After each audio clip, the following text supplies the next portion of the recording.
Bueno, bienvenidos. Esta es la clase 4, correspondiente a la unidad 4 de la materia de Teoría Antropológica 1. En este caso vamos a concentrarnos en la unidad que lleva por título Derivas Boasianas y trata sobre la teoría antropológica en entreguerras en Estados Unidos, fundamentalmente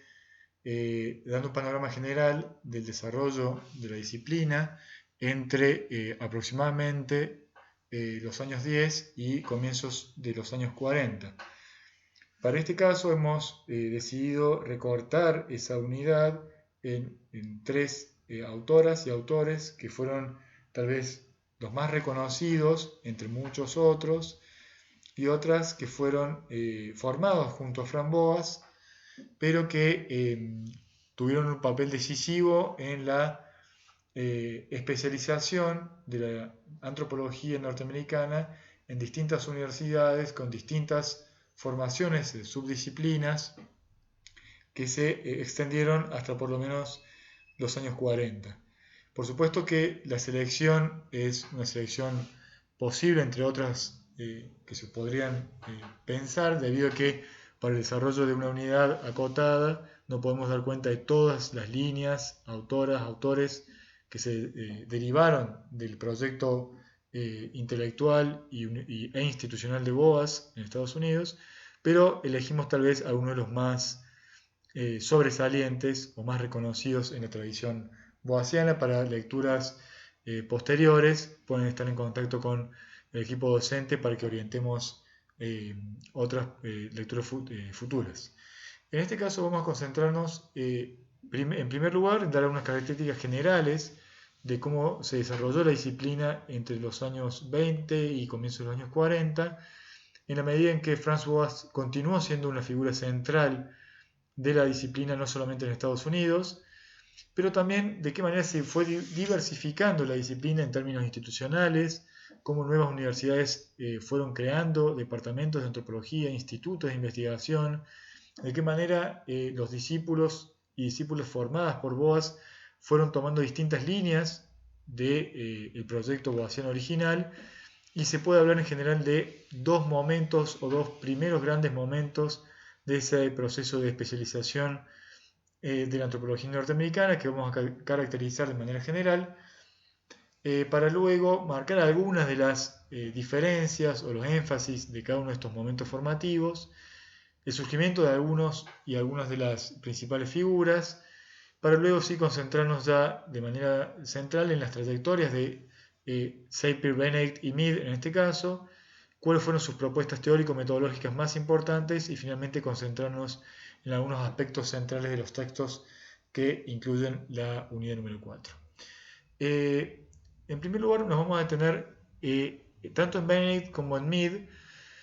en tanto íconos del momento central de expansión de la disciplina antropológica en Estados Unidos, no solamente en el mundo académico universitario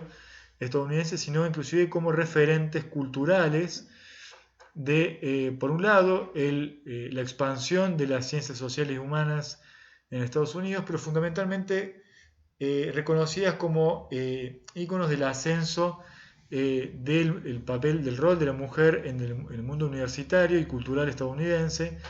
aproximadamente entre mediados de los 20 y los años 50. En el caso de Mead y Benedict, como vemos en las imágenes, fueron figuras reconocidas a nivel mundial por su inserción en la disciplina antropológica y por su capacidad para visibilizar la investigación en antropología en otros universos culturales. De hecho, ambas, especialmente Mead, fueron figuras centrales en la discusión pública respecto del lugar de la mujer en la sociedad norteamericana y occidental en general, pero también del vínculo entre hombres y mujeres y en el desarrollo de la concepción occidental sobre la familia. Por lo tanto, no parece exagerado pensar que más allá de su formación y su dedicación a la antropología, desarrollaron especialmente herramientas para el análisis cultural de sociedades ya no solamente vistas como, entre comillas, exóticas para el mundo occidental, sino fundamentalmente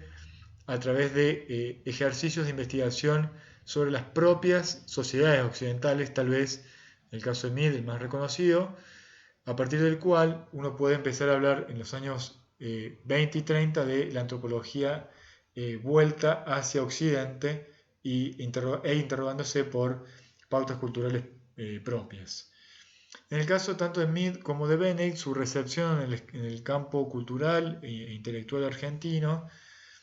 data desde comienzos de los años 40, con traducciones tempranas, relativamente tempranas, de algunos de sus principales textos. Aquí vemos en el caso de Ruth Benedict, El hombre y la cultura, su primera edición por Editorial Sudamericana, o por ejemplo en el caso de Sexo y temperamento, el texto clásico de Margaret Mead, traducido por Paidós e inscrito en la colección de Biblioteca de Psicología Social y Sociología que dirigieron en conjunto a Enrique Butelman y Gino Germani desde la Universidad de Buenos Aires. Del mismo modo, uno puede decir que Margaret Mead en especial se convirtió en una especie de boom editorial a nivel mundial y en especial en Argentina, con la edición de su más reconocido título, conocido como Adolescencia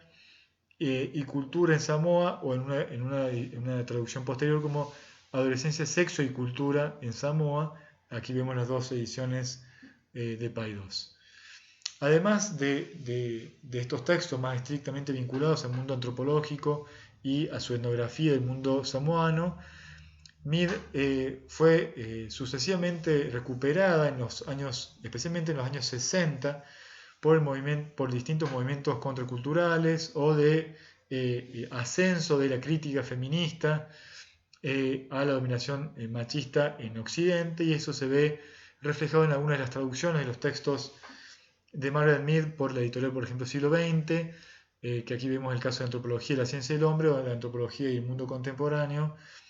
y en particular en las traducciones también hechas entre Argentina y España de su correspondencia o parte de su correspondencia desarrollada por su trabajo de campo en Samoa entre Mead y Gregory Bateson o Leo Frobenius,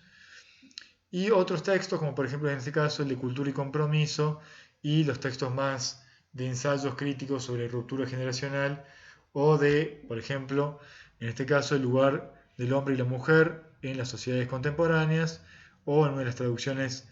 de Alfa Argentina, traducidos como macho y hembra. En cualquier caso, las primeras publicaciones de Mead, como vemos aquí, se refieren primero a su tesis doctoral, conocido como Adolescencia, Sexo y Cultura en Samoa, aquí la edición original en inglés, y el segundo trabajo, que es un trabajo que vemos ahí como una investigación sobre la cuestión de la estabilidad cultural en Polinesia, una especie de versión preliminar de la tesis doctoral presentada por Margaret Mead a una posterioridad. Algunas referencias generales sobre Boas y la antropología norteamericana. Si bien ya vimos las cuestiones concretas respecto de Boas en la clase anterior, correspondiente a la unidad 3, en este caso nos vamos a tener sobre algunas cuestiones muy, muy concretas que tienen que ver con la continuidad de su proyecto a partir de los años 20. Por un lado, Boas y su formación en particular, no solamente como geógrafo físico y con estudios en psicología, desarrollados en Alemania y transportados e inscritos en su desarrollo académico norteamericano, donde particularmente su posición anti-evolucionista y sus críticas profundas al evolucionismo decimonónico los llevaron a postular una serie de preceptos metodológicos que no solamente cuestionaron el concepto de raza o la versión biologicista del concepto de raza heredado del siglo XIX, sino inclusive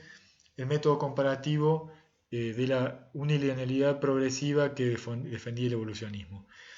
De alguna manera esto lo llevó, por un lado, a sus investigaciones tanto en la isla de Baffin como, luego sí, especialmente en el noroeste de Estados Unidos y suroeste canadiense.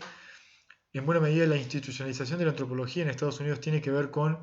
la llegada, por un lado, de Franz Boas al Museo Americano de Historia Natural,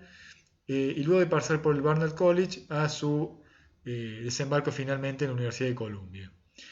En buena medida, no solamente su propuesta del concepto de cultura, de una aproximación situada en términos de conceptos de adaptación,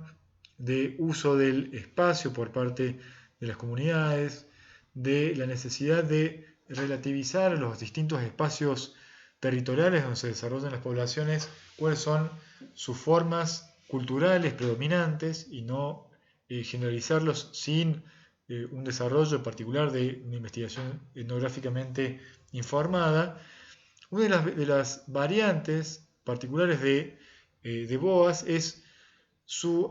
atención a dos dimensiones importantes para la antropología, como lo fueron, por un lado, la investigación lingüística y por otro lado, la dimensión psicológica de los fenómenos culturales. Por un lado, la crítica de Boas a la psicología evolucionista va a llevar a plantear la necesidad del vínculo entre cultura y psiquis individual. Esto quiere decir que, por un lado, evitar una psicología cerrada en sí misma y, en todo caso, abrir la posibilidad de que se puedan estudiar desde la antropología los efectos o impactos que tienen en la psicología individual las transformaciones culturales, los usos y costumbres propios de cada una de las sociedades que investigaba la antropología, para tratar de tender un puente entre un eje central en términos epistemológicos de las ciencias sociales, hasta qué punto lo colectivo impacta sobre lo individual. En este sentido, Boas es un precursor de la superación de esa antinomia propia de la epistemología de las ciencias sociales de comienzos del siglo XX. Por un lado, la formación de Boas y de nuevos discípulos a partir de su cátedra en la Universidad de Columbia llevó a que paulatinamente se desarrollara lo que se conoció como una especie de nueva sensibilidad etnográfica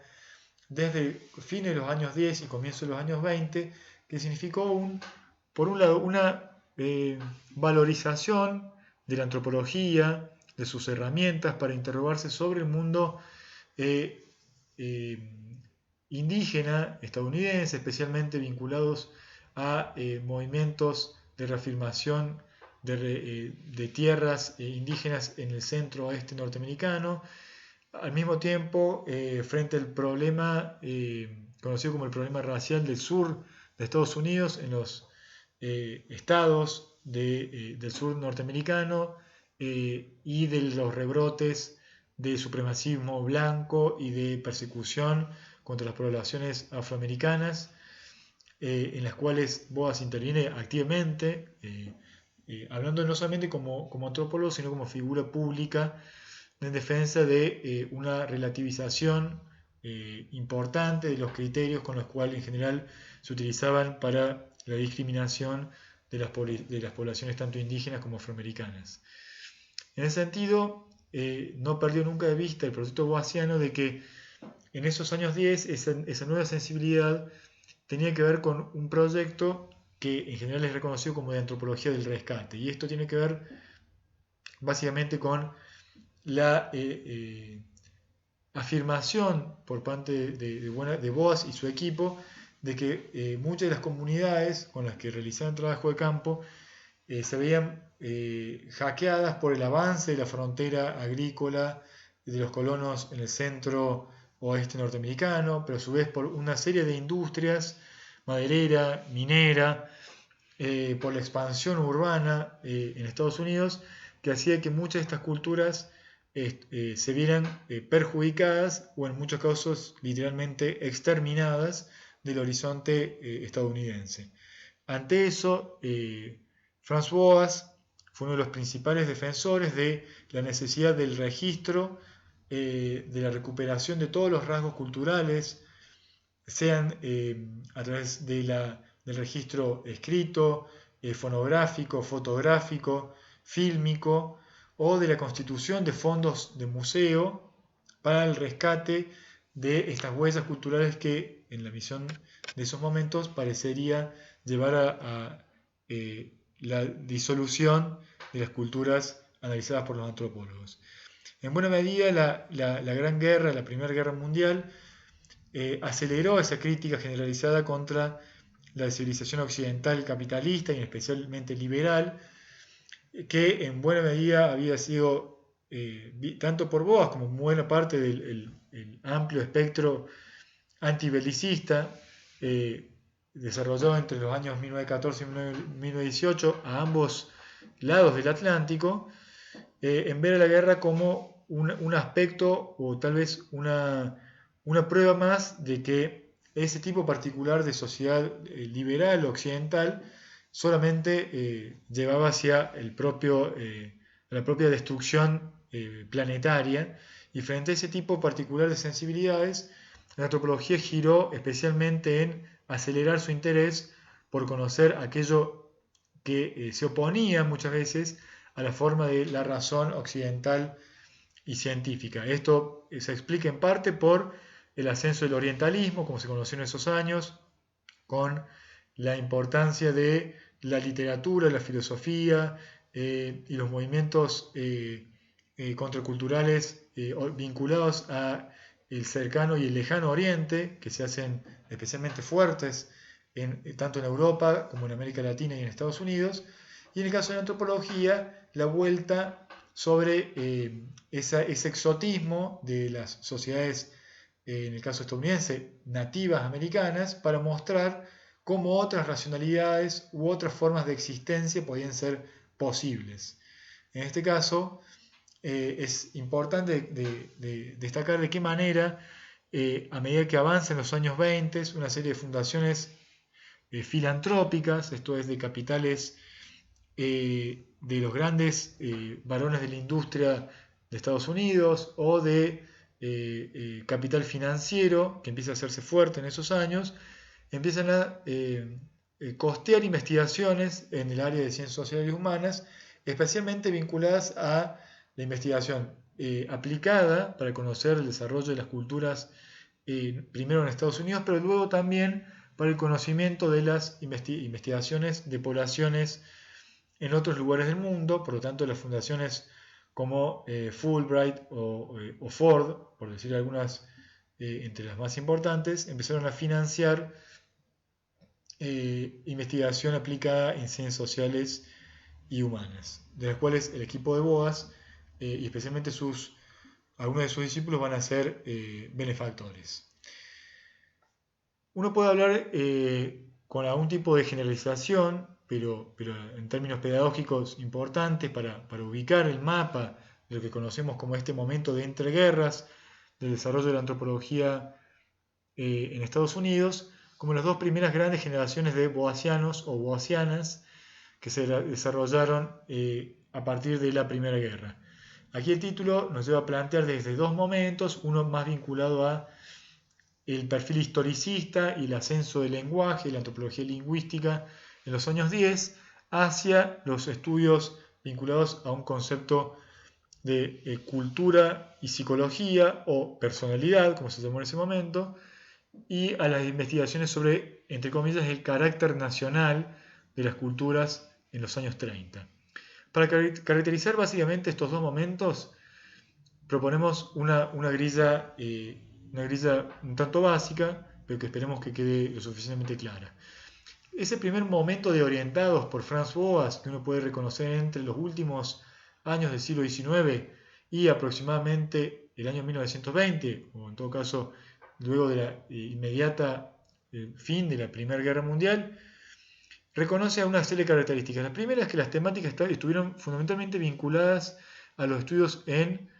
el desarrollo de el estudio de sistemas de parentesco en sociedades nativas del norte de América, del centro y oeste de Estados Unidos y Canadá, el estudio lingüístico de la recomposición de las gramáticas de las lenguas nativas en Estados Unidos, el trabajo sobre el territorio, especialmente sobre la formación del concepto de área cultural, en la cual se delimitaban las poblaciones y una serie de criterios o características culturales a un espacio geográfico más o menos discreto, y hay investigaciones en antropología física, entre otros llevadas adelante por el propio Boas, sobre las variaciones de los tipos humanos que habitaban el espacio norteamericano a través de investigaciones craniométricas y también de investigaciones sobre variaciones físicas entre especialmente tipos humanos norteamericanos, algunos vinculados a la migración europea, otros a la migración forzosa esclavista hasta el siglo XIX de afrodescendientes y en otros casos de nativos americanos. En ese mismo momento, aquellos formados por Boas, también uno podría mostrar que sus investigaciones se concentraron en sociedades nativas americanas y uno ve tanto los casos de Edward Sapir como Alfred Kroeber, o hasta inclusive el primer momento Ruth Benedict, se desarrollaron en los actuales estados de California, Washington, Oregon, Arizona, Nuevo México, Colorado, Nevada, lo que se conoce en general como el centro-oeste norteamericano. Y estas características se pueden contraponer más claramente con ese segundo momento, segunda ola,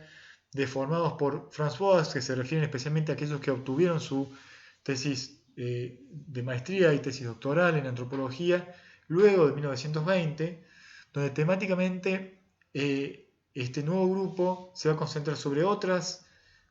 investigaciones más vinculadas, por ejemplo, al impacto psicológico individual o colectivo de las formas culturales y del cambio cultural, concepto importante para ese momento, y especialmente el concepto de aculturación, esto es, de qué manera una serie de sociedades son avanzadas o son cooptadas por patrones culturales exógenos o externos, y esto llevó básicamente a un nuevo universo de investigación, en este términos me refiero territoriales, porque ya muchas de las formadas con Franz Boas expandieron sus investigaciones primero hacia la zona del Pacífico Sur y la Polinesia a través de los acuerdos y los dominios territoriales de Estados Unidos en el Pacífico Sur, y en Asia, sin perder vista también el vínculo con el Lejano Oriente, pero también hacia América Latina, Centroamérica y Sudamérica, a partir de los cuales los discípulos de Franz Boas empiezan a desarrollar sus investigaciones. Para el caso del Pacífico Sur, los casos más ejemplares, más conocidos, es, entre otros, el de Margaret Mead, y luego el caso de Robert Redfield o Melville Herskovits, aquellos que desarrollaron investigaciones primero en el sur de Estados Unidos y luego en el actual México, además de otros discípulos del propio Boas o que siguieron la línea del propio Boas y estudiaron con Redfield, como por ejemplo el propio Oscar Lewis y demás, que se concentran más bien a partir de la década de 1940. En el caso de Edward Sapir, propio partícipe de ese primer momento de boasianos que mencionábamos, realizó trabajo de campo entre los Chinook, Takelma y Yana en los comienzos del siglo XX, obteniendo su tesis sobre una gramática, sobre antropología lingüística y la gramática de los Takelma, una cultura del estado de California, en 1909. Si bien él nació en Alemania, pero emigrado a Estados Unidos, del mismo modo que Boas, trabajó en California junto a Kroeber, pero luego su investigación se separó del perfil historicista o del culturalismo más exacerbado de Kroeber y se vinculó más que todo a la línea de la investigación lingüística que lleva adelante Franz Boas. Fue profesor en Yale de antropología entre 1931 hasta su temprana muerte en 1939. Es reconocido, entre otras cosas, por su recorrido y su momento canadiense, como lo han investigado algunos de sus biógrafos, como en el caso de su investigación llevado adelante en la zona del centro canadiense, cuando estuvo a cargo del Servicio Geológico de Canadá y fue luego curador del Departamento de Antropología del Museo Nacional de Ottawa. Su experiencia museológica e investigación aplicada lo llevó rápidamente a investigaciones sobre lenguas de nativos americanos, en las cuales se fundó en su perspectiva de formación boasiana para criticar tanto a evolucionistas como a difusionistas. Ese centro, en parte de la crítica, se obtiene a partir de la lectura del texto de la perspectiva del tiempo en las culturas de los nativos, de los aborígenes nativos americanos, donde su propuesta de método lo que busca es justamente evidenciar de qué modo la noción de tiempo en las culturas que había analizado Sapir a comienzos de siglo no podían ser explicadas por el modelo evolucionista clásico de progreso unilineal, ni tampoco por la noción clásica de difusión de una noción de tiempo que provenía de algún centro productor de esa idea y su difusión a nivel continental o global, sino que básicamente debían comprenderse esa noción del tiempo a partir de los criterios culturales específicos de la sociedad que los había producido. Por lo tanto, no había que buscar un origen único, como lo hacían los difusionistas, en otro espacio territorial de la noción de tiempo, ni tampoco pensar que la noción de tiempo era un resultado de un período o estadio, como pensaban los evolucionistas, sino que había que descifrar cuáles eran los criterios propiamente culturales de esa sociedad para acceder a su noción de tiempo. Y para Edward Sapir, esa noción de tiempo que investigó y que fue publicada en 1916, estaba fuertemente conectada con el estudio y el conocimiento profundo de la estructura lingüística de esa sociedad. Los resultados teóricos de la investigación etnográfica de Edward Sapir se publicaron en un primer libro en 1921 conocido como El lenguaje, del cual nosotros leemos un capítulo para esta clase. En ese texto de 1921, un texto pensado más bien para un público más amplio que los antropólogos profesionales o los profesionales de la antropología, en donde a partir de ese texto, de una explicación, de un tono, de una redacción accesible, Sapir buscaba mostrar de qué manera la lingüística como disciplina permitía pensar que las gramáticas de las distintas lenguas no se deben a elementos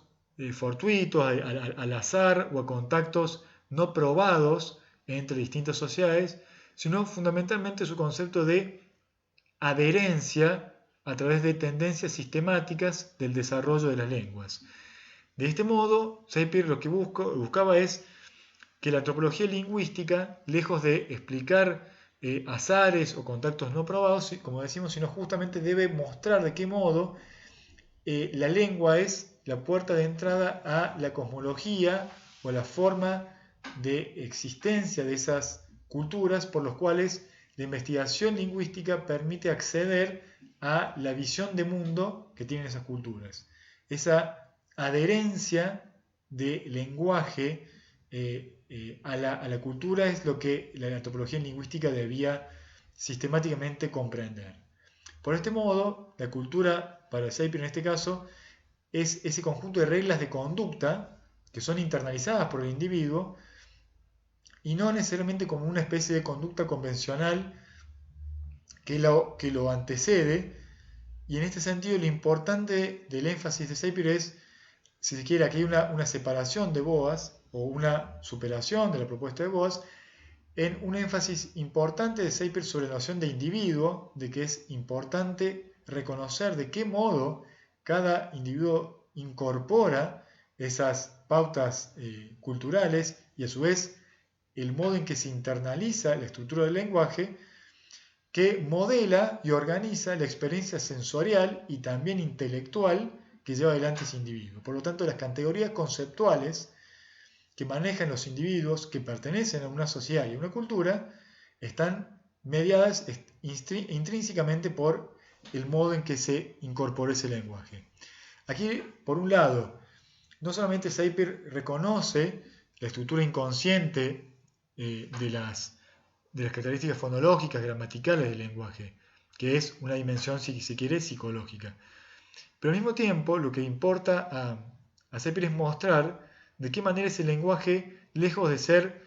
un elemento natural, y de hecho demuestra de qué manera en términos orgánicos, los seres humanos tienen la capacidad física para desarrollar sonidos y por lo tanto de construcción de un lenguaje, para llevar ese aparato fonador y la capacidad física de producir sonidos a construir un lenguaje, es justamente el trabajo simbólico que produce la cultura y el lenguaje como una función adquirida y por lo tanto transmisible. En este sentido, la antropología lingüística debe reconocerse como una propuesta que busca de un modo separar lo que en ese momento evolucionistas y fusionistas muchas veces veían como algo reunido. Esto es, a un lenguaje no le corresponde necesariamente una raza y no necesariamente está autocontenido en una cultura. Eso es importante mostrar de qué modo, en el capítulo que nos concierne de lenguaje, raza y cultura, Sapir va a hacer un ejercicio a través no solamente de interrogarse sobre las familias lingüísticas, los vínculos entre las distintas familias lingüísticas en las distintas sociedades del mundo, sino del modo de mostrar que, por ejemplo, los tipos humanos o razas, como se mencionaba en ese momento, pueden adquirir lenguajes y culturas muy diversos. En ese caso, no solamente se detiene sobre el caso de los afrodescendientes en Estados Unidos, sino muestra de qué modo la inmigración europea, los contactos culturales entre los colonos blancos de Estados Unidos y las distintas culturas nativas de Estados Unidos muestran de qué modo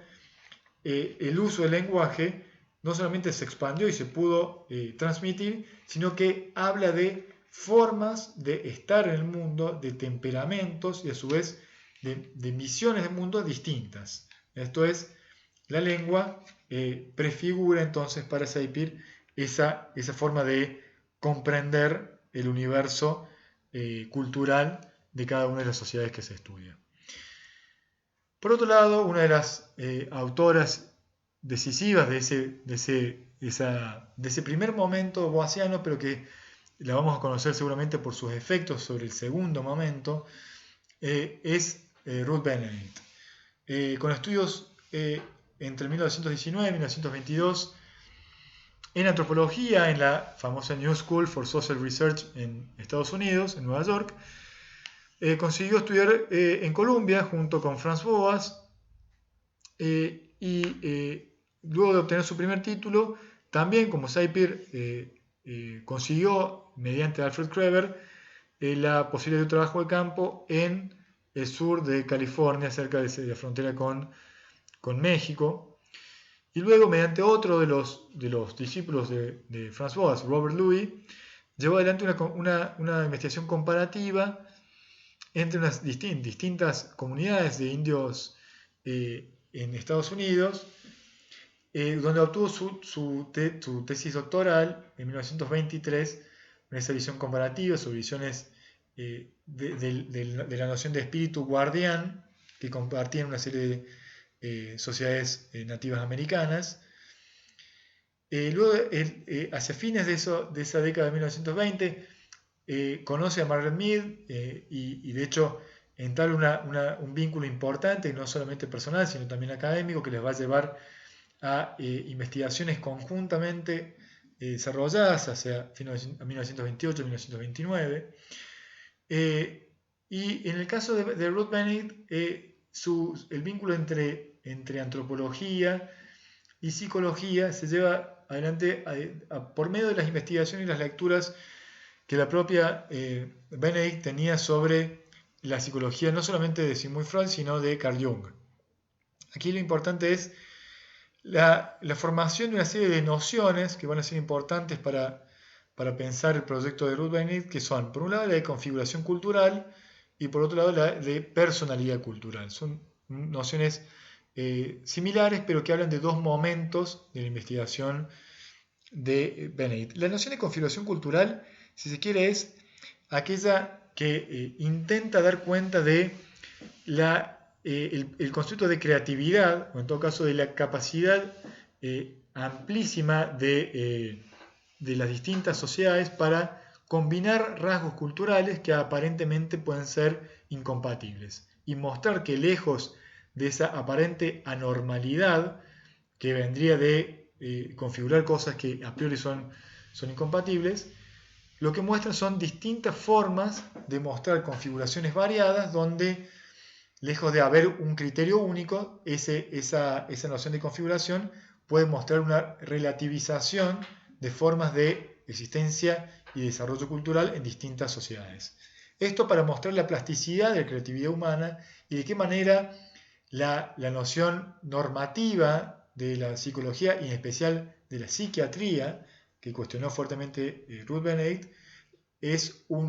había sido siempre un saber medicalizado y inscripto en el desarrollo de las investigaciones occidentales, difícilmente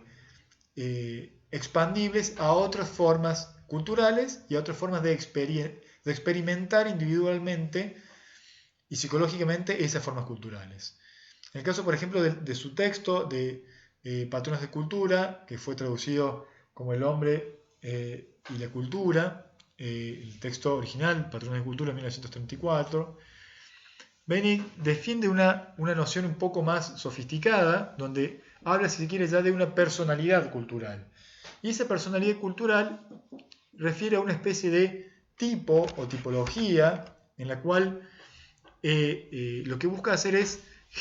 construir una pequeña generalización a través de la observación etnográfica de qué modo distintas sociedades construyen a un tipo particular de personalidad o, uno podría decir, a un tipo particular de estilo, como de hecho va a defender Sapir, que podría defender más o menos homogéneo a un tipo o a una sociedad particular. Esto lo hizo pensar no solamente su lectura sobre psicología, sino su recuperación de Nietzsche, en este caso sobre el texto del nacimiento de la tragedia, donde pensó Ruth Benedict que había encontrado en su investigación etnográfica modelos culturales, en este caso personalidades culturales, más o menos homogéneos. Por ejemplo, en sus investigaciones sobre los indios pueblos del suroeste de Estados Unidos, había encontrado que su tipo de conducta, un tipo particular de concepto importante para Benedict, que es el de conducta, había encontrado que eran una sociedad fundamentalmente equilibrada, reflexiva, tranquila, donde en general no se observaban confrontaciones abiertas, violentas, y lo asociaba con un tipo particular de personalidad cultural apolínea. Esto es vinculada a la tradición nietzscheana de Apolo, del equilibrio, de la armonía, en la cual Nietzsche había asociado a la divinidad griega. Mientras que con otras las culturas, de esto especialmente entre las sociedades Coahuila y Dobuan, tanto del noroeste de Estados Unidos como de California, había encontrado que su tipo conductual era más bien, como dice Benedict, dionisíaca.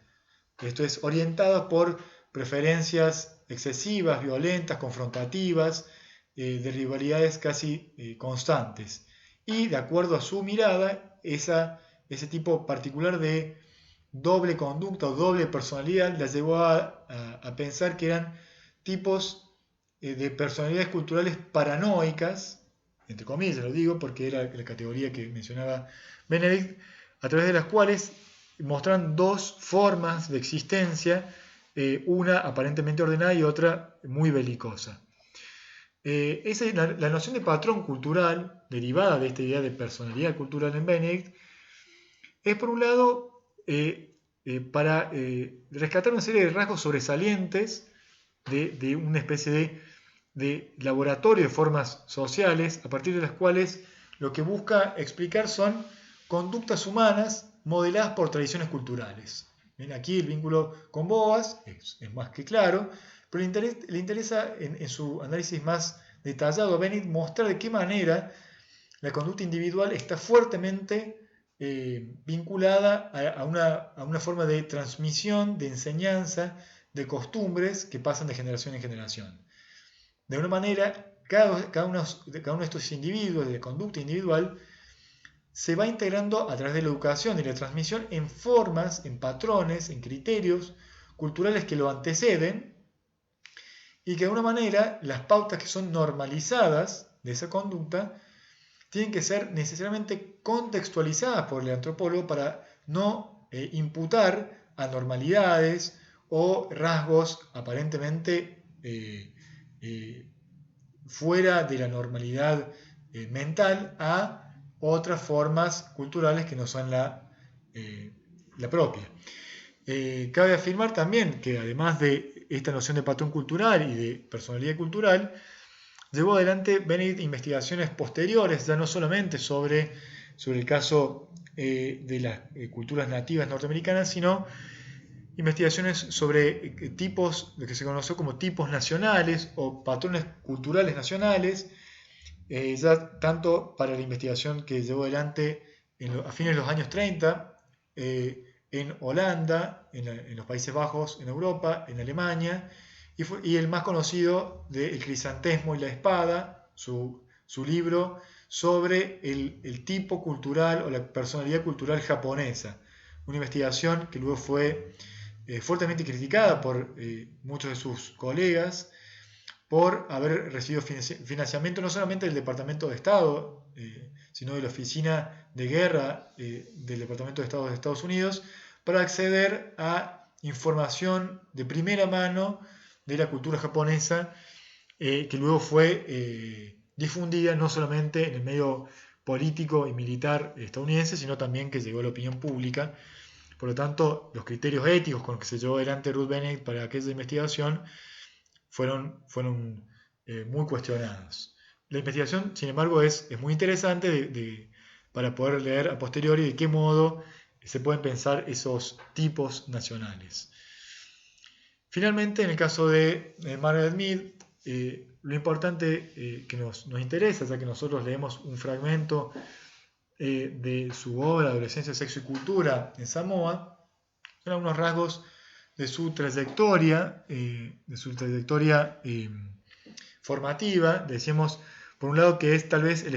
ejemplo más paradigmático de ese segundo momento de boasianos en Estados Unidos. Luego de estudiar psicología, digamos, y lo hace cercano a uno de sus profesores. De hecho, allí conoce tanto a Ruth Benedict como a Franz Boas. Es una lectora muy sofisticada, tanto de Freud, Jung, y especialmente luego de Rivers. Recordarán W.H.R. Rivers, el antropólogo y psicólogo británico, que había realizado trabajo de campo en Melanesia. Mead tiene una formación en psicología, pero que rápidamente le permite, mediante su vínculo tanto con Boas como con Benedict, realizar estudios de posgraduación en antropología. Consigue una beca a mediados de la década del 20 para desarrollar trabajo de campo fuera de Estados Unidos, que aquí vemos un rasgo también propio de esa segunda generación de personas formadas con Franz Boas, para llevar adelante un estudio de campo en Samoa, en una de las islas del Pacífico Sur bajo dominio militar estadounidense, y le interesó en particular estudiar la vida de las mujeres adolescentes, hecho que realizó a lo largo de una serie de visitas a la isla de Samoa, ya que no vivió de manera permanente en la isla, sino que lo hizo en un destacamento militar estadounidense, y a lo largo de casi 9 meses interrumpidos, no directos, pero interrumpidos de trabajo de campo, llevó adelante la investigación que dio lugar a su libro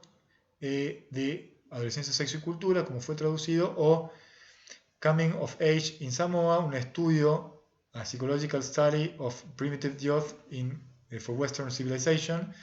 estudio psicológico sobre la juventud primitiva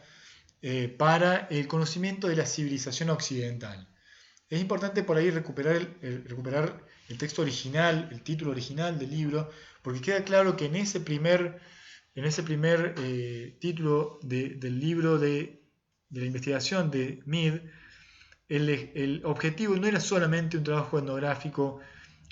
clásico en términos de Boas, esto es estudiar esa otra cultura, esa exotización que lleva adelante siempre la antropología de estos años por estudiar aquello que está lejos y que es diferente, sino que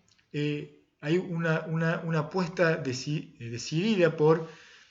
un estudio que combine no solamente el estudio cultural desde el punto de vista antropológico, sino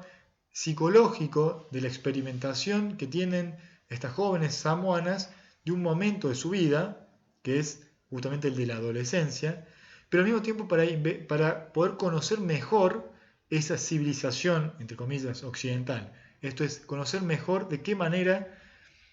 ese criterio de adolescencia, lejos de ser un mandato natural universal, es más bien una forma particular de experimentar los cambios que se desarrollan, en este caso, entre las mujeres de Estados Unidos o de Occidente y que es muy diferente al que transitan o desarrollan las mujeres adolescentes en Samoa. Otro de los importantes libros de Margaret Mead, publicado a mediados de los años 30, Sexo y temperamento en tres sociedades primitivas, buscó extender en parte el argumento de su libro de 1928 para mostrar de qué manera las distintas diferencias culturales, o sea, las diferencias en las formas culturales en cada una de las sociedades que investigó, afecta a las personalidades diferencialmente entre mujeres y hombres y a su vez en su relación con los niños. Esto es, la noción de familia, las nociones de relaciones entre mujeres y hombres,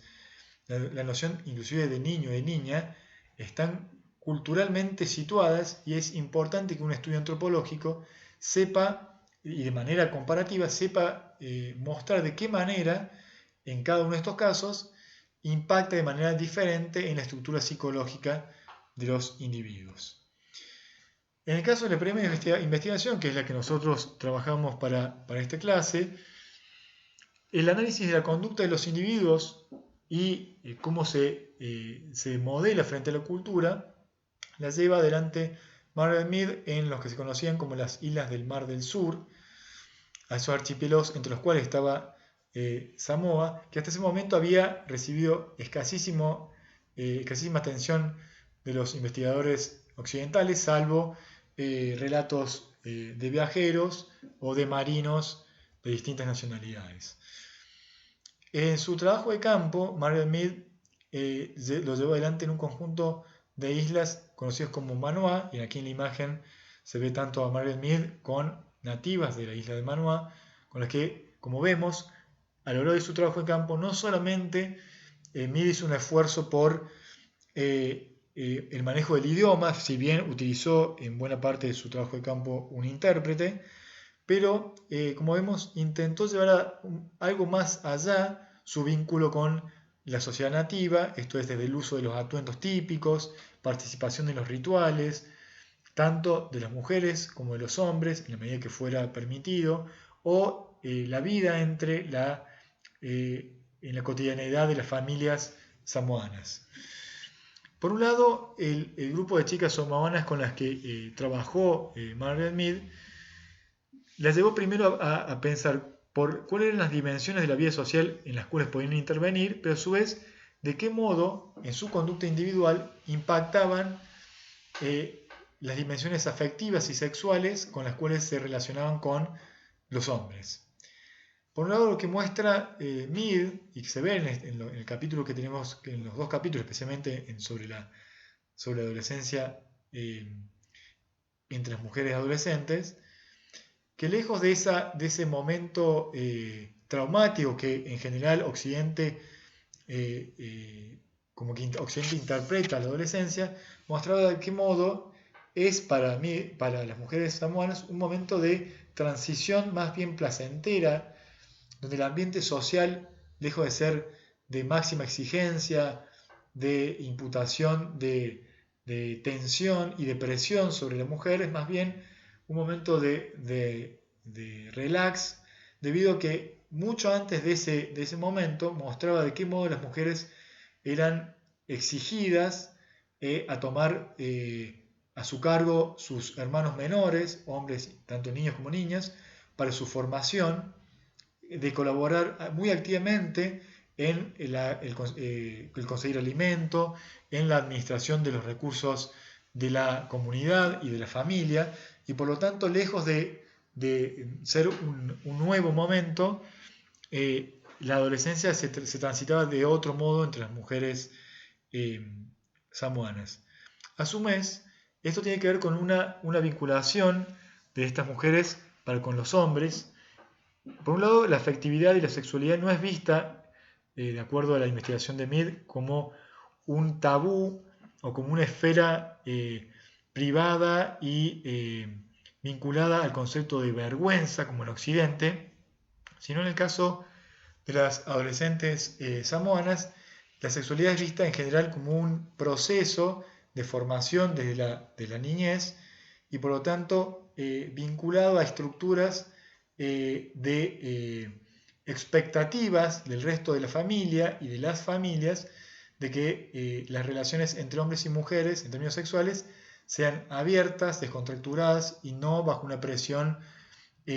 religiosa, que eso le interesaba en particularmente, de qué modo en el tipo de conducta que observa